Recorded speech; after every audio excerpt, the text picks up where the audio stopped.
चासबास जीवन बचाओ बागमती संघर्ष मोर्चा के बैनर तले ग्रामीणों ने बागमती तटबंध निर्माण परियोजना पर रोक लगाने की मांग की। हनुमाननगर प्रखंड के गुदाई पट्टी पंचायत के मधुपुर गांव में चासबास जीवन बचाओ बागमती संघर्ष मोर्चा के बैनर तले एक सभा का आयोजन किया गया। मोहन मिश्रा की अध्यक्षता में हुई सभा को संबोधित करते हुए वक्ताओं ने कहा कि सरकार के मुलाजिम की लापरवाही के चलते बेनीबाद से लेकर हायाघाट तक के सैकड़ों गाँव का अस्तित्व खतरे में पड़ गया है। इसलिए सरकार से हम लोगों की मांग की है कि अविलंब बागमती तटबंध निर्माण परियोजना पर रोक लगाई जाए, नहीं तो हम लोग उग्र आंदोलन करेंगे। बात है कि बांध बांधने से न बांध के बाहर के लोग चैन से रहेंगे न बांध के अंदर रहेंगे। जैसे कि उधर बूढ़ी गंडक है और जब वह टूटती है तो पानी बागमती के द्वारा हायाघाट के द्वारा फिर आगे जाती है। लेकिन ये बांध होगा तो बांध के अंदर जो है वो डूबेंगे ही, और वाटर वेयर जब टूटेगा तो उसके अंदर जो गांव आएगा इस बांध और उस बांध के बीच में वो भी विनाश के गाल में जाएगा। इसलिए कहीं से कोई जनता को फायदा नहीं है। बिना सोचे समझे यह परियोजना का प्रयोग किया गया है। इस पर सरकार को संज्ञान लेना चाहिए और इसको स्थगित करके जल निकासी की व्यवस्था के लिए कई लड़ाई हम लोग लड़ लिए हैं। 87-88 से लड़ाई लड़े हैं हम लोग। पंचफुटिया और शांति धार को खुलवा करके पानी निकासी की व्यवस्था की बात करें इसके लिए लड़े हैं, लेकिन इसका निदान नहीं हो करके ऊपर से और बांध आया। इसलिए हम लोग ने फैसला लिया है, एक एक व्यक्ति ये फैसला लिया है कि मरता क्या नहीं करता। हम लोग मरने की स्थिति में हैं, इसलिए हम लोग एक होकर के इस आंदोलन को आगे बढ़ाएंगे। अंतिम दम तक हम लोग लड़ेंगे और इस बांध को रोकेंगे। परिणाम जो भी होगा हम लोग भुगतने के लिए तैयार हैं, जिससे कि हम सफलता के मुकाम तक हमारे जो वहीं बेनीबाद के जिला परिषद सदस्य जितेंद्र यादव ने कहा कि बागमती तटबंध निर्माण परियोजना पूर्णतः विनाशकारी और अवैज्ञानिक है। इसके बनने से संपूर्ण इलाका बर्बाद हो जाएगा। दूसरी जी जितेंद्र जी, बागमती परियोजना को लेकर आज अभी कार्यक्रम कर रहे हैं। बहुत दिनों से आप संघर्ष कर रहे हैं, क्या है पूरा मामला? बागमती नदी पर 60 के दशक में बागमती तटबंध परियोजना स्वीकृत हुआ था। इसमें इस नदी को सबसे पहले डाउन स्ट्रीम में बांध दिया गया, फिर अप स्ट्रीम से शुरू हुआ।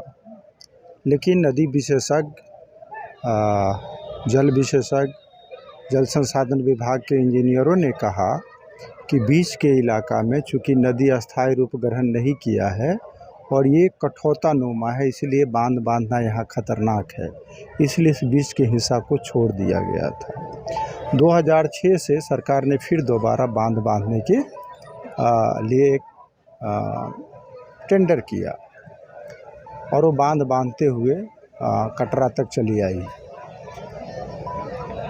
हम लोग का मानना है कि ये तटबंध गैर जरूरी है, विनाशकारी है और वैज्ञानिक है।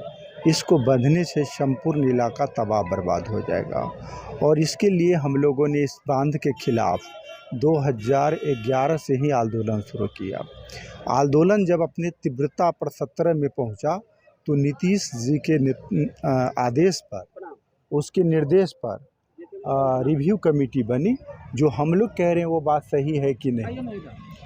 रिव्यू कमेटी बनी हुई है, 9 लोगों को इस परियोजना को रिव्यू करना है, लेकिन सरकार ने रिव्यू कमेटी को संसाधन संपन्न बनाने के बजाय ठेकेदार लॉबी के दबाव में आकर के पुनः 2020 में टेंडर कर दिया।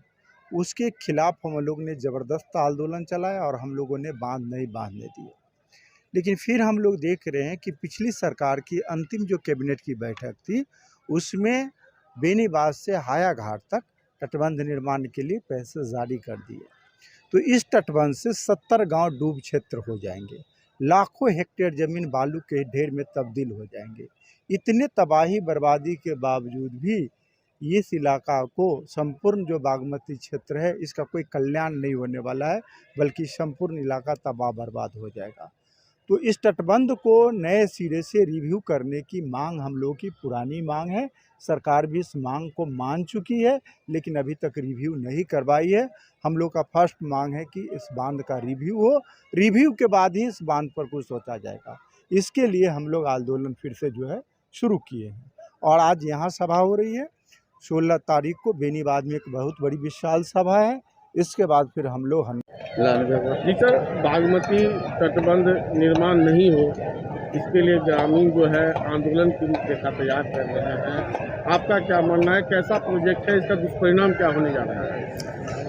ये जो बागमती बांध परियोजना है, ये निश्चित तौर पर विनाशकारी परियोजना है और यदि ये बांध बन गया तो इस हनुमान नगर का कुशेश्वर स्थान जैसा हाल हो जाएगा। कुशेश्वर स्थान जिस तरह से चारों तरफ से पानी से घिरा रहता है, ठीक वही हालत हनुमान नगर का होगा। इसलिए यह विनाशकारी बांध परियोजना को सरकार को रोकना होगा और इसका जो संघर्ष है वो पिछले वर्ष से चल रहा है। चाषबास बचाओ संघर्ष मोर्चा लगातार आंदोलन कर रहा है। आज यह सभा हनुमान नगर प्रखंड के अंतर्गत हो रहा है। अब जो लड़ाई बेनीबाद में चल रही है, उस लड़ाई को आगे बढ़ाते हुए हनुमान नगर जो दरभंगा जिला में है, वहाँ इस आंदोलन को और व्यापक रूप दिया जाएगा और सड़क से लेकर सदन तक संघर्ष को तेज किया जाएगा।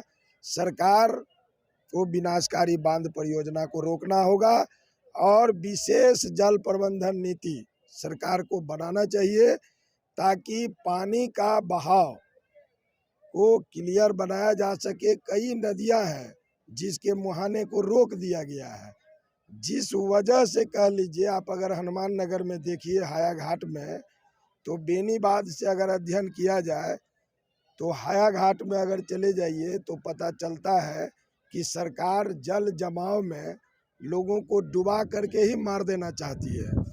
इसलिए यहाँ की नागरिक का ही अब फर्ज है, जनता के ऊपर ही अब फैसला लेना है कि इस विनाशकारी बांध परियोजना बनाने पर जो सरकार आमदा है, यह एक बड़ा लूट का भी परियोजना है।